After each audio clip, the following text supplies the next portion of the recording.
Hello मित्रों। इस कहानी का नाम है सही कीमत। एक बार एक राजमहल में काम वाली बाई का लड़का खेल रहा था। खेलते खेलते उसके हाथ में एक हीरा आ गया। वो दौड़ता दौड़ता अपनी माँ के पास ले गया। माँ ने देखा और समझ गई कि ये हीरा है, और उसने झूठ मूठ का बच्चे को कहा कि ये तो कांच का टुकड़ा है, और उसने उस हीरे को महल के बाहर फेंक दिया। और थोड़ी देर के बाद वो बाहर से हीरा उठाकर चली गई, और उसने उस हीरे को एक सुनार को दिखाया। सुनार ने भी कहा कि ये कांच का टुकड़ा है, और उसने भी बाहर फेंक दिया। वो औरत वहां से चली गई।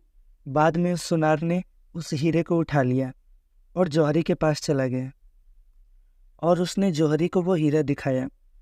जौहरी को पता चल गया कि ये तो नायाब हीरा है, और उसकी नीयत बिगड़ गई। और उसने भी सुनार को कहा कि ये कांच का टुकड़ा है, और उसने उठा के हीरे को बाहर फेंक दिया, और बाहर गिरते ही वो हीरा टूट कर बिखर गया। एक आदमी इस पूरे वाकये को देख रहा था। उसने जाके हीरे को पूछा, जब तुम्हें 2 बार फेंका गया तब नहीं टूटे, और तीसरी बार क्यों टूट गए?